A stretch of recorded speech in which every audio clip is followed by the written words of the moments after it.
Terima kasih pemirsa Anda kembali bersama kami dalam Kreatap dan tentunya saya akan bersama dengan Wiki Adriani. Wiki Betul. ya, kalau ngomongin pertumbuhan ekonomi Indonesia, bahkan di forum G20 kemarin kan sempat dikatakan bahwa ekonomi Indonesia ini adalah terang Hmm, bagi gelapnya ekonomi global gitu. Nah, hmm. termasuk yang menjadi penyumbang selain komoditas nih ya tentunya adalah UMKM. Betul sekali, karena UMKM sendiri memang sudah terbukti dapat bertahan walaupun memang kondisi ekonomi sedang challenging begitu ya. Makanya kemudian dari pemerintah sendiri berkomitmen untuk memberikan dukungan yang luar biasa terhadap pertumbuhan UMKM dari berbagai macam lini lah, apakah itu dari segi pendanaan yang kemudian disalurkan melalui KUR ataupun mungkin pendanaan yang diperoleh dari bank-bank konvensional ataupun dari fintech. Nah, ini kita akan berbincang nih di Kereta Pemirsa, dukung ekonomi Indonesia ala Fintech sudah tersambung via video conference. Ada Mas Riko Tediono, beliau adalah co-founder dan juga COO Komunal Fintech Neo Rural Bank. Selamat pagi, Mas Riko. Selamat pagi teman-teman di IDX Channel, Kabar baik, pemirsa semoga sekalian. Mas Riko dan juga tim dari Rural Bank juga kabarnya positif, Betul ya. sekali ya untuk Komunal Fintech Neo Rural Bank. Oke, ini Mas Riko kalau ngomongin soal minat dari masyarakat sini untuk berinvestasi lah. Ini dari sudut pandang masyarakatnya sendiri yang berinvestasi melalui platform peer-to-peer lending ataupun P2P lah ya. Nah, sejauh ini seperti apa yang terbaca? Oke, terima kasih. Bicara soal fintech dan bicara soal lending, masyarakat Indonesia langsung akan terfokus pada yang namanya peer-to-peer lending. Hmm, Peer-to-peer lending merupakan platform yang menghubungkan antara investor atau potential lender dengan borrower atau yang membutuhkan dana. Tapi hal ini ternyata hanya sebagian kecil dari fintech itu sendiri, teman-teman. Ternyata fintech itu ada yang berkaitan juga dengan yang namanya bank BPR atau Mhm. rural bank. Kita sebutnya adalah bank pengkreditan rakyat. Ternyata fintech lending maupun bank BPR itu sendiri memiliki korelasi. Pertanyaannya muncul pada waktu dari sisi investor atau menabung. Bagaimana minat masyarakat terhadap peer-to-peer lending maupun yang berkaitan dengan pendanaan ke UMKM. Nah, saat ini masyarakat Indonesia terkenal dengan masyarakat yang sangat kental dengan budaya gotong royong, sehingga di masyarakat secara umum pendanaan terhadap UMKM ini sangat sering terjadi walaupun tidak dapat dikontrol. Nah, dengan adanya fintech Neo Rural Bank atau kita sebutnya bank BPR, ternyata bank sebagai institusi keuangan itu ada dua jenis, Mas, yaitu bank umum atau bank konvensional dan bank BPR. Yang mana bank BPR ini ternyata juga bisa langsung menyalurkan dari investor kepada masyarakat, baik bank BPR itu melalui program kerjasama dengan fintech peer-to-peer lending maupun BPR menyalurkan dana langsung kepada UMKM. hmm. Nah, minatnya bagaimana? Jawabannya minat masyarakat saat ini masih sangat tinggi, terutama untuk masyarakat-masyarakat yang ada di second and third tier cities atau di tingkat kota maja, tingkat kecamatan, yang mana masyarakat itu seringkali ingin langsung menyalurkan atau berinvestasi atau menabung kepada UMKM itu sendiri. Mungkin Hmm. menjawabnya. Oke, artinya juga mungkin ada kepercayaan dari masyarakat sendiri untuk meminjamkan dananya kepada UMKM melalui platform, apakah itu peer-to-peer lending ataupun platform lainnya begitu. Dan ini juga yang menarik, ada sebuah kolaborasi lah ya, ataupun mungkin ekosistem yang dibentuk antara BPR dan juga peer-to-peer lending untuk kemudian menyalurkan pendanaan ke masyarakat. Oke, apa yang mempengaruhi minat masyarakat dalam berinvestasi di peer-to-peer lending sebetulnya, Mas Riko? Apakah dilihat dari return-nya yang kemudian dinilai lebih menarik, atau ada value lain sebetulnya yang dilihat? Oke, menarik sekali. Jadi kalau minat masyarakat perkotaan terhadap investasi peer-to-peer lending di awal-awal tahun 2015 sampai 2019 itu sangat tinggi, tetapi sekarang masyarakat beralih, Mas. Karena adanya kenaikan suku bunga yang ada secara global maupun kenaikan suku bunga Bank Indonesia minggu lalu, menyebabkan masyarakat sekarang beralih dari peer-to-peer lending, yaitu langsung direct kepada yang namanya program deposito. Nah, Hmm. program deposito ini sendiri dibilang salah satu instrumen investasi yang mungkin kedua yang menarik setelah investasi di pasar saham. Nah, kenapa kok menarik? Karena program deposito itu program yang diadakan oleh perbankan, baik itu perbankan umum maupun perbankan konvensional, yang ujung-ujungnya mereka atau deposito ini memberikan kepastian data pengembalian dan return yang makin lama makin tinggi karena Hmm. adanya kenaikan suku bunga itu sendiri. Dan yang lebih penting lagi, Mas, ternyata deposito itu disalurkan juga nih kepada UMKM yang ada di daerah. Hmm. Jadi apapun dana yang masuk kepada pihak perbankan maupun peer-to-peer lending, ujung-ujungnya akan kembali lagi ke masyarakat sehingga memutar roda perekonomian yang ada di semua sektor, terutama sektor UMKM. Oke, Mas Riko, tetapi yang berinvestasi di sini apakah memang langsung keinginan dari masyarakat itu sendiri ataukah memang dari pihak perbankannya ataupun dari fintech-nya begitu? Misalnya seperti kalau di pasar modal kan kita mengenal manajemen aset untuk reksadana misalnya seperti itu atau gimana? Oke, jadi ternyata tumbuhnya minat untuk menempatkan dana pada platform peer-to-peer lending maupun deposito, dalam hal ini deposito BPR, itu menariknya timbulnya dari masyarakat yang ada di daerah, Mbak, bukan di perkotaan.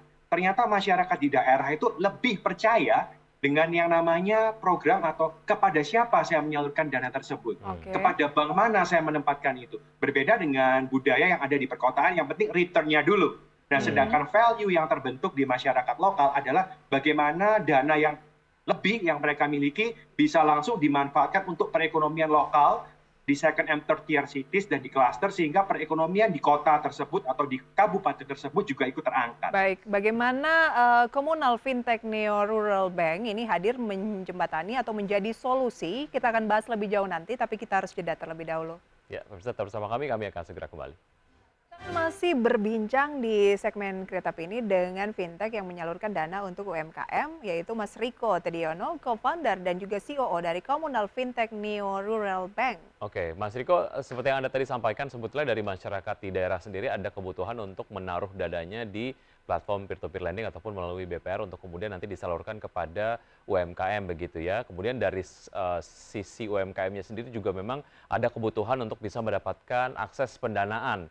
Nah, dengan meng-capture apa yang ada di sisi investor ataupun mungkin masyarakat yang menaruh dananya, kemudian juga dari UMKM yang membutuhkan pendanaan, sejauh mana sebetulnya komunal sendiri ini hadir memberikan solusi untuk ekosistem ini, Mas Riko?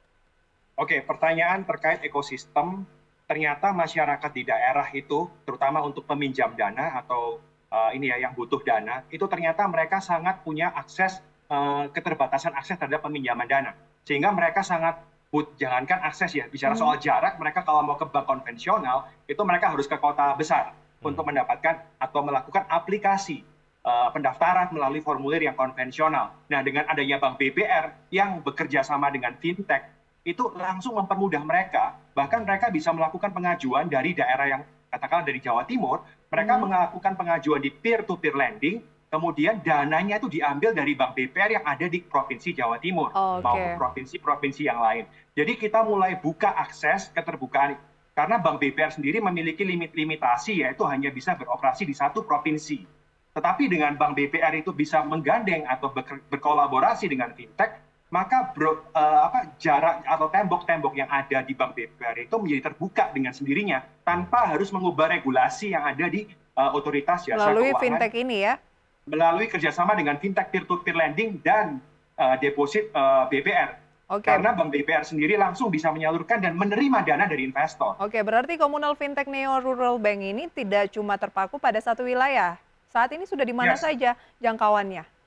Bicara soal fintech, saya ingin sedikit refresh bahwa fintech itu financial technology. Kalau kita bicara soal fintech sendiri, kita hanya berada di manapun bisa, Mbak. Yang penting kita punya akses kepada Bank BPR tersebut. Jadi bukan harus di provinsi satu, tapi kita harus cloud-based, Mbak. Berarti sudah bekerja sama dengan sejumlah BPR? Yes, komunal fintech dalam hal ini direkomendasikan untuk bekerja sama dengan Bank BPR yang ada di seluruh Indonesia. Kita mulai beroperasi 2021, dan saat ini kita sudah menggandeng sekitar 10-20% dari populasi Bank BPR yang ada di Indonesia. Oke, tapi tingkat kepercayaan masyarakat, tadi kan lebih banyak kayaknya ngomongin pedesaan begitu ya. Memang ke BPR ini cukup tinggi ya dibandingkan dengan bank konvensional besar lainnya? Ya, sangat tinggi. Bahkan beberapa dana yang berada di bank konvensional akan masuk kembali ke Bank BPR. Dalam hal ini komunal langsung memotong mata rantai perputaran uang, Mbak. Dalam arti dari masyarakat atau deposan itu bisa langsung ke BPR. Sedangkan selama ini masyarakat melakukan deposito ke bank umum atau bank konvensional karena bank umum memiliki aplikasi yang mempermudah. Sedangkan Bank BPR rata-rata tidak memiliki mobile apps, tidak memiliki web yang memadai, sehingga terjadi yang namanya mata rantai distribusi uang itu sangat dalam tanda kutip tidak bisa dinikmati oleh masyarakat secara Tapi langsung. maksud saya Dan adalah dengan- orang lebih safety, merasa safety di BPR dibandingkan dengan bank konvensional. Makanya ini yang membuat BPR ini juga unggul begitu ya? Betul, terutama masyarakat Oke. lokal melihat langsung fisiknya Bank BPR. Baik. Baik, oke. Target ke depan untuk komunal sendiri akan seperti apa, Mas Riko? Target untuk komunal kita ingin supaya ekosistem Bank BPR itu berada dalam satu ekosistem yang sama karena ternyata ekosistem BPR ini adalah ekosistem yang langsung bahkan lebih banyak jumlahnya daripada gabungan bank terbesar milik BUMN ya Mbak yang ada di Indonesia. Jadi jumlah lokasi Bank BPR ini jika digabung itu udah lebih dari 5.000 sampai 6.000 branches. Nah ini Oke. harus disatukan melalui ekosistem komunal. Sedangkan Baik. salah satu bank-bank yang besar pun nggak sampai segitu banyaknya Mbak. Baik. Oke, karena pemilik-pemilik modal di pedesaan itu senangnya naruh dananya itu yang bisa langsung berputar, yang kelihatan begitu ya, dan juga Betul. ke orang-orang yang mungkin lebih dikenal di BPR begitu ya. Oke, ini Betul. beberapa waktu yang lalu ataupun mungkin awal-awal kemunculan fintech ada kekhawatiran bahwa memang ada market dari bank konvensional yang dimakan dalam tanda kutip oleh fintech begitu. Tapi dengan keberadaan dari komunal sendiri yang berkolaborasi dengan BPR ini bisa menjadi sebuah bukti bahwa memang kedua belah pihak bisa berkolaborasi untuk memberikan banyak sekali manfaat, apakah itu bagi masyarakat yang punya dana dan juga UMKM yang membutuhkan dana, kurang lebih seperti itu ya. Mas Riko, terima kasih sudah bergabung bersama kami, sukses untuk Anda, sampai jumpa. Selamat Terima pagi. Baik, oke, Sangat menarik ya. betul. Ini adalah membuka inspirasi bagaimana karena banyak sekali UMKM yang mengaku saluran dana yang cukup besar dari pemerintah ini terkadang tidak tepat, masih kurang tepat sasaran dan bingung cara aksesnya. Nah, mungkin kalau memang ingin mempelajari lebih lanjut ke komunal, bisa di akun sosial medianya dan lain sebagainya begitu ya. Oke, kita akan ke update dari pergerakan IHSG sejauh ini seperti apa dari pembukaan perdagangan sesi 1 tadi. Seperti Anda dapat saksikan di layar televisi, IHSG bergerak menguat 0,24%, sementara Jakarta Islamic Index juga berada di zona hijau menguat 0,14%, dan NIKI 45 menguat 0,42%. Ada pembalikan arah setelah tadi dibuka di teritori negatif. Kita lihat gainers based on value. Saham-saham yang masuk dalam kategori gainers pemirsa adalah saham Boga dengan kenaikan 1,2%. Antam masih positif mengalami kenaikan dan bahkan lebih tinggi saat ini dengan kenaikan 2,62% di 2.350. BRMS naik 1,52% dan S Hardware masih kokoh dengan kenaikan juga lebih tinggi 3,56% di posisi 466. Sementara itu saham-saham yang masuk di jalan top losers diantaranya adalah ada Bumi, kemudian ada Adaro, ada Goto, dan yang keempat adalah ada PNLF dengan pelemahan masing-masing 1,26%, 2,88%, 1,71%, dan 0,98%. Itu dia pemirsa. Kemudian kita lihat untuk pergerakan dari sektoral transportasi dan juga logistik masih memimpin kenaikan dengan penguatan 1,92%, barang baku 1,08%. Dua sektor yang mengalami tekanan cukup dalam adalah energi yang turun 0,94% dan juga teknologi 0,25%. Demikian review singkat pemirsa update dari pasar modal dan ini sekaligus akan mengakhiri kebersamaan kita dalam Power Breakfast kali ini. Ya, sudah 90 menit kami menemani Anda dalam Power Breakfast. Semoga berbagai informasi yang kami hadirkan untuk Anda dapat memberikan referensi dan sumber informasi. Tetap perbarui informasi Anda hanya di IDX Channel, your trustworthy and comprehensive investment reference. Saya Wiki Adrian. Ya, dan saya Prisa Somodatu. See you in the morning.